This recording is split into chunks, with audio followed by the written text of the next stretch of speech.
سلام سلام خبرات خاتلت التي به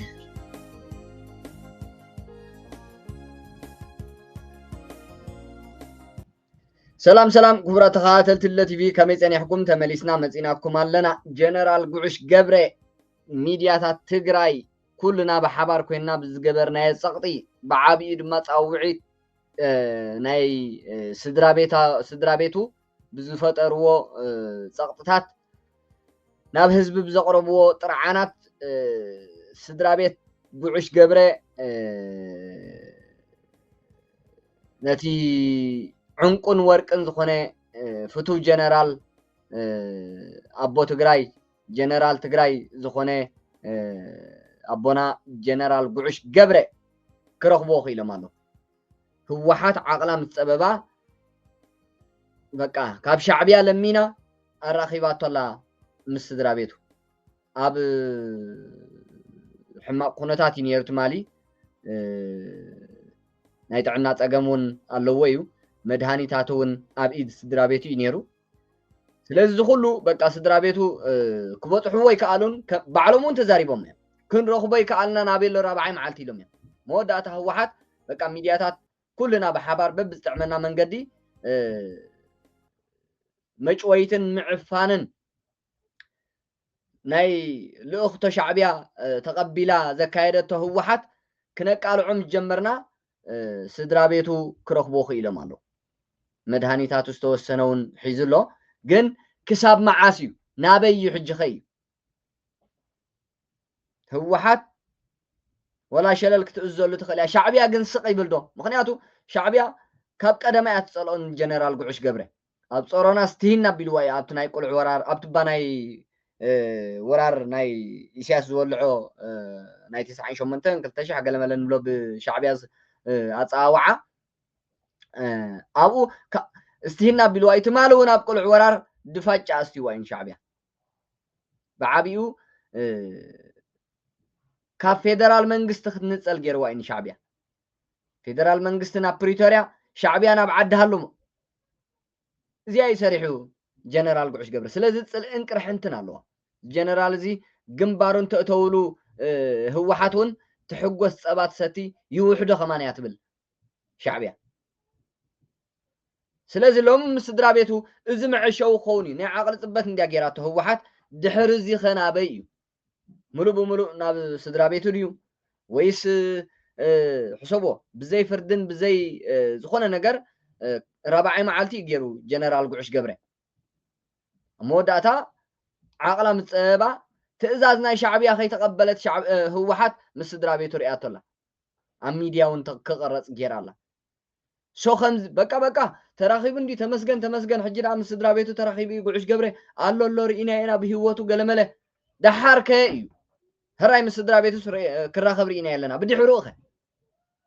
ብድሕሪኡ ሲ ኣብ ምንታይ ደረጃ በፂሕሎ ኩነታት ናይ ጀነራል ጉዑሽ ገብረ ብድሕሪኡ ኸ ከምኡ ዝዕፈኑ ኣለዉ ድዮም እዩ ብድሕሪኡ ሲ እንመን እዮም ተዓፊኖም ብሻዕብያ ክውሰዱ እታ ኣብ ጀነራል ጉዑሽ ገብረ ኣብ ካሜራማን ሓውና ፊላሪ ኣብዚ ስነ ጥበባዊ ኣባል ብርጌድ ንሓመዱ ዮሃንስ ካልኦትን ዝጀመረት ምዕፋን ናይ ሻዕብያ ድሕሪ ጀነራል ጉዑሽ ገብረ ናበያ ጉዑሽ ገብረ ከመወዳእቱ እንታይ ኮነ ናበይ ሕጂ ሰራይ በቃ ከምቲ ዝረኣናዮ ኣብ ቪድዮ ቢቢሲ ዝኣክል ተፀዊዑ ስድራ ቤቱ ክረኽብዎ ከለዉ ቪድዮ ቀሪፁ ኣብ ማሕበራዊ ሚድያ ክዝርጋሕ ተገይሩ ኣሎ ኦኬ ፅቡቅ እንታይ ገይሩ ጀነራል እዚ ጀነራል እዚ ከምቲ ትማሊ ቅድሚ ትማሊ ሎም ንግሆውን ዝገለፅናዮ ኣብ ንጡፍ ሰራዊት ኣይነበረን ስድራ ቤቱ እውን ተዛሪቦም እዮም ሰሚዕኹሞም ኢኹም ስቑኢልና ንጥንቆላ ወይ ሳክት ንሚድያ ኢልና ኣይኮናን ንልፍልፍ ዘለና ስድራ ቤቱ ሰሚዕኹሞም ኢኹም ካብ ዝፋኖ ካብ ሰራዊት ካብ ዝእለስ ነዊሕ ገይሩ እዩ ኣብ ንጡፍ ናይ ሰራዊት ኣይነበረን ኢሎምኹም እዮም ተወድያ ስድራ ቤቱ እውን ገሊፆሞ ማለት እዩ ስለዚ ህወሓት ኣቕሪባቱ ዘላ ክሲ እቲ ናይ ሻዕብያ ክሲ ንጀነራል ጉዑሽ ገብረ ዝኸውን ኣይኮነን ትእዛዝ ናይ ላዕለዎት ኣዘዝ ሰራዊት ዘይምኽባር ዝብል ኣለዎ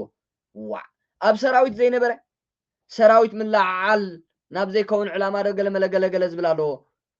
ኣብ ሰራዊት ንሰራዊት ዘይመርሐ ስለዚ ኣብ ንጡፍ በቃ ናይ ሰራዊት ኣባልነት ዘይነበረ ኣብ ንጡፍ ንጥፈታት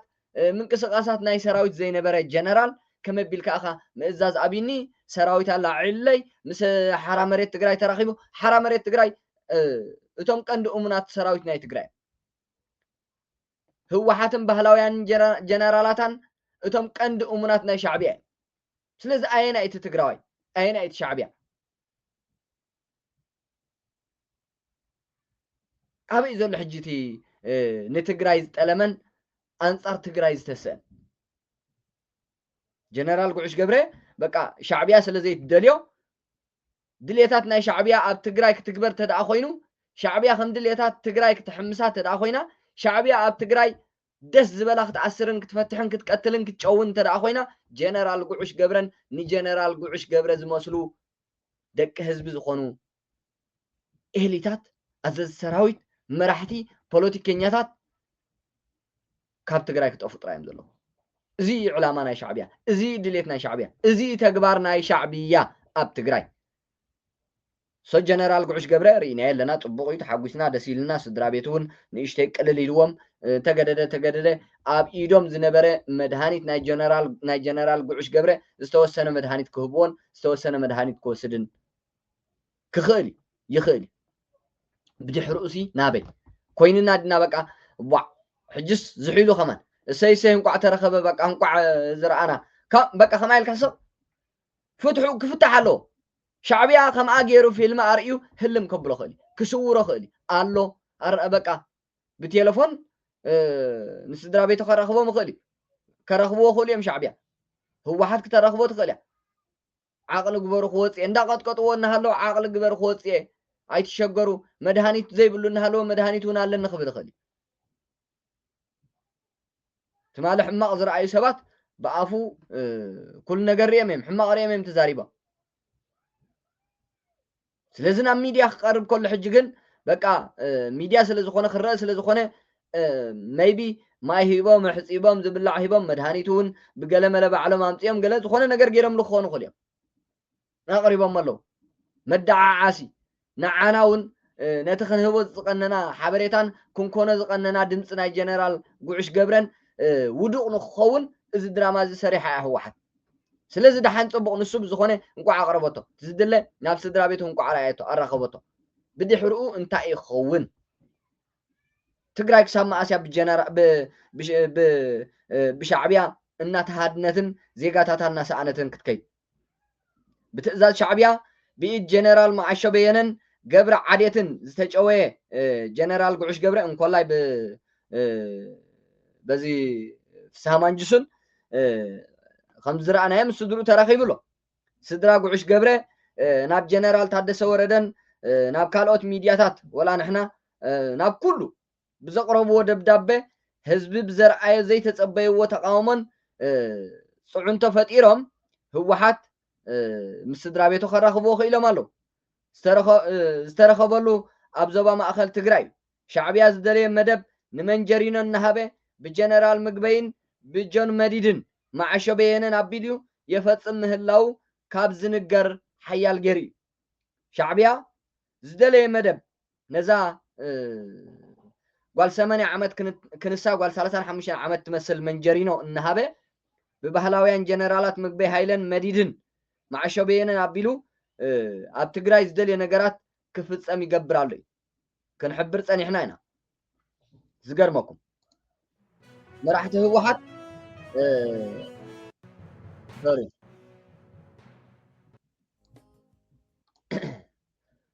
መራሕቲ ህወሓት ትእዛዝ ሻዕብያ ከቢድዎም ንህዝቦም ንዒቆም ንመንበረ ስልጣኖም ኣቀዲሞም ንጀነራል ጉዕሽ ገብረ ኣሕሊፎም ናብ ሻዕብያ ክህቦ ወዲኦም ጀነራል መዓሾ በየነ ስልጣኑ ተጠቂሙ ኣብ ቤት ፅሕፈቱ ኣፀዊዑ ኣጭውይዎ ነይሩ እዩ ህዝቢ ንሳቶም ካብ ዝተፀበይዎ ወፃእ ዘየቋርፅ ተቃውሞ ሰራዊት ብፍላይ ድማ ኣርማ 15 ሙሉእ ብሙሉእ ናብ ተግባር ዝቕየር ምንቅስቃስ ስለ ዝጀመሩ ካብ መቐለ ምሸት ብዕፁ መኪና ብተንቤን ወርዒ ኣስጊሮምዎ ምንባሮም تحبير نيري حجي دما سدرا قعش قبره كاب أديس أبابا بممتع ناب عالم لخاوم ميدياتات ناب بيت صحفة بريزيدنت تقراي دبداب مسأتو مفللاي كاب زبل سجر ورعي كاب أب مونغو عدوان عداق عربن زركب بوتا أمسيوم أماسيو أب مقالة أب حدا بيت صحفة أتيومو مس أبالات سدرون حاصير أوان كم زرخبو رئينا يلنا زي فيديو انترئيو لكم نسيو مراحته هوحات بدفئت شعبيا ኢትዮጵያ ተዳኺማ እንከላ ጦርነት ንኽፈት ስለዝተባህለ ንህዝቢ ትግራይ ስንቂ ኣዳሉ ገንዘብ ኣዋፅእ ሰራዊት ተዳሎ ካብ ማዓስከር ከይትወፁ ካብ ዝብሉ ብዙሕ ገይሮም ኣለዉ እዮም መራሕቲ ህወሓትን ባህላውያን ጀነራላቶም ቅድሚ ትማል እውን ሰሪሐ ትማል ኣጋጣሚት ዓመትን ሎሚ ክሰርሐ ትምንቅስቃሳት ናይ ሰሜን ምዕራብ እውን ኣሎ ንኹይናት ተዳሎ እዩ ዘሎ ኣብ ትግራይ ሶ መእሰር ናይ ጀነራል ጉዑሽ ገብረ ጽባሕ ንግሆ ኸጥቃዓና እያ ሓደጋና እዩ ኣብ ትግራይ እውን ድላይና ከንፍጽም ኣይኽእለናን እዩ ሶ እዚ ጀነራል እዚ በቃ ኣብ ትሕቲ እስር ቤት ኮይኑ ኣብዛ ጥቃና ክኸውን ክኽእል ኣለዎ ነፃ ኸማን ክልቀቕ የብሉን ዝብል ሓሳብ እዮም ተሰማሚዖም ዘለዉ ሻዕብያን ህወሓት ስለዚ ጀነራል ጉዑሽ ገብረ ካበየ ቦታ ኣምፅኦም ኣብ መቐለ ቅድሚ ስድሩ ረኺቦም ኣለዉ ምስ ስድሩ ረኺቦም ኣለዉ ቅድሚ ሚድያ ናይ ቢቢሲ እዚኣ ግን ከም መዐሻዊት ክትርአ የብላን ጽባሕ ዝገደደ ሓደጋ ከይመፀ ከሎ ሕጂ ህዝቢ ዓገብ ክብል ክኽእል ኣለዎ ፍትሕዎ ከምታ ንህዝቢ ዘርኣ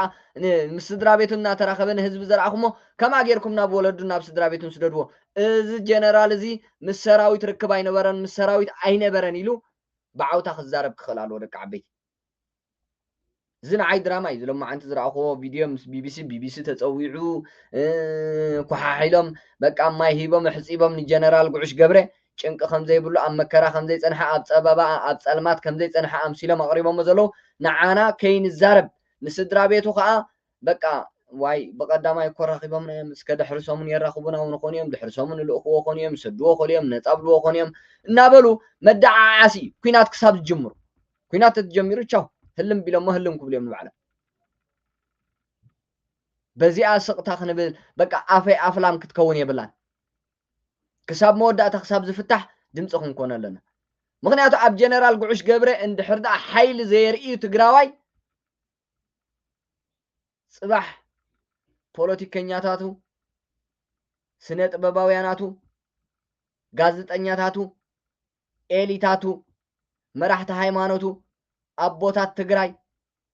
ክኢላታት ወራዙት ኣዴታት ተጋሩ ተተሰዊሮም ኣብ ጎዳጉድ ናይ ሻዕብያ ክሕየሩ እዮም ብተመልከተለይ ክርስቲያን እዮም ክስወሩ እዮም ደሪኢኹም ኣቦይ ፖለቲከኛ ነይሩ ሓወይ ተጋዳላይ ነይሩ حوي ناي ميديا سب نير غازطنيا حوي اب طبب نيرو شعبيا مس وسد تخساب حجي ده هاي يبلنا ابينا اسر بيت يهلو اب ارترا زلكم حبريته هابنا افلطتلكم سئلكم نهلنا እና ተባህለ ከይት ነብሩ እናበልኩም ከይት ነብሩ ተጋሩ صدق عبيتي እዚኣ ሎሚ ዝተረኣየት ናይ ህወሓት ድራማ ምዃና ኣሜንኩም ملوء بملوء ده أنا بسدرا بيتو خصمبرن نفاس عالم كركبن على جنرال قعش قبرن بر أبز دليته هو حات ناب سدرا بيتو نارخبو أبز دليته هو حات ناتن إحنا دمتن خونا زلنا نمفشل دراماتات كتسرح عدلن جزيان كن هباي بلنا إنه هو حات تتفعلون كابقت مريت تقراي تتصارع رجلون هو حات ستوسنا جزية تعرفوا بعلا تقالات فولا اتخونتات بعلا نتناي طفاتا منقد تختيلاتو جميراتو لا من قسقاس ناي سمين معراب كلكم تريوا لكم تشبشب تانقد يزل بزي بعفارون تجميرو لهم قسقاسات سلازي شعبيان هو حاتن ادنو من يوم يقدمو خطف وي بحساب ديم خطف انبر اتناي طفاتا منقدي بقى ጫፍ በጽሕሎ جمير دارغا بقى توسنه ግዜ ይዝተርፍ ስለዚህ ኣብ ጥፍኣቶም ህዝቢ ትግራይ ለኪሞም ከይጠፍኡ ሓደራ ህዝቢ ትግራይ ተጀሚሩ ለ ይخطፍ ከጥፍኦ ጀሚሮም ኣለዉ ዝረኣኹሞ ናይ ሕጻጽ ዝረኣኹሞ ናይ ካልኦት ተመዛበልቲ ዝርከብሉ ቦታታት ሓደ ካብቲ እቅድ ናይ ህወሓት ህዝቢ ትግራይ ንምጥፋእ እዩ ዝተገብረ እዩ ስለዚ ብኡ ከብቅዕ በቃ ይኣክል ተባሂሉ ከም ብሓድሽ ህዝቢ ትግራይ ክትንስእ ተጋሩ ኤሊታት ካብ ዓቕምኹም ንላዕሊ ሓገዝ የድሊ ብዚ ናይ ጀነራል ጉዑሽ ገብረ ነዚ ዝመስል ዝተረኣየሎም ድራማ እዩ ብኡ ገይሮም እውን ክስውርዎ ስለ ዝኽእሉ ሙሉእ ምሕረት ክረክብ ምስ ስድራ ቤቱ ክፅምበር ንፋስ ዓለም ክረክብ ኣብ ስቑኢሉ ናይ ቤት ፅሕፈታት ናይ ባህላውያን ጀነራላት ቤት ፅሕፈት ተዓፅዩ ኣብ ልዕሊ ሕማሙ ካልእ ሕማም እናተወሰኾ ህይወቱ እውን ከይስእን ወይ እውን ከይርሽንዎ ወይ እውን ህልም ከየብልዎ እዚ ጉዳይ ተጀሚሩ ከሎ መዛዘመ ክግበረሉ ክኽእል ኣለዎ እምበር ህወሓት ብዝሰርሐቶ ድራማ ጥንቅልዕት ከምዚኣ ኢልካ ምድቃስ ክትከውን የብላ ክተለልይዎ ክትክእሉ ኣለኩም እቲ ድራማ እዚ ጀነራል እዚ ወተሃደር ኣይኮነ እዚ ጀነራል እዚ ምስ ፖለቲከኛታት ኣይራኸብ ፖለቲከኛ ኣይኮነ ኦሬዲ ምስ ተቃወሞም ኣብ ትግራይ ዝግበር ዘሎ ሕማቕ እዩ ግዝያዊ ምምሕዳር ትግራይ ክፈርስ የብሉ ምስ በለ ዛወዲ ኣንጻርና እያ ዛወዲ ናትና ዕስብትን ምርኽትን ኣይኮነትን ምሳና ትኸይድ ኣይኮነትን ትእዛዝና ተቐበል ኣይኮነትን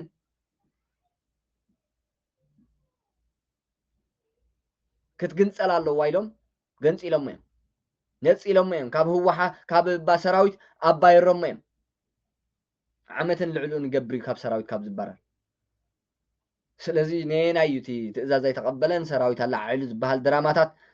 ናይ ህወሓት ድራማ ምዃኑ ኣሚንኩም ደቂ ዓበይቲ እዚ ጀነራል እዚ ዕንቁ ትግራይ ወርቂ ትግራይ እዩ ኣብ ትግራይ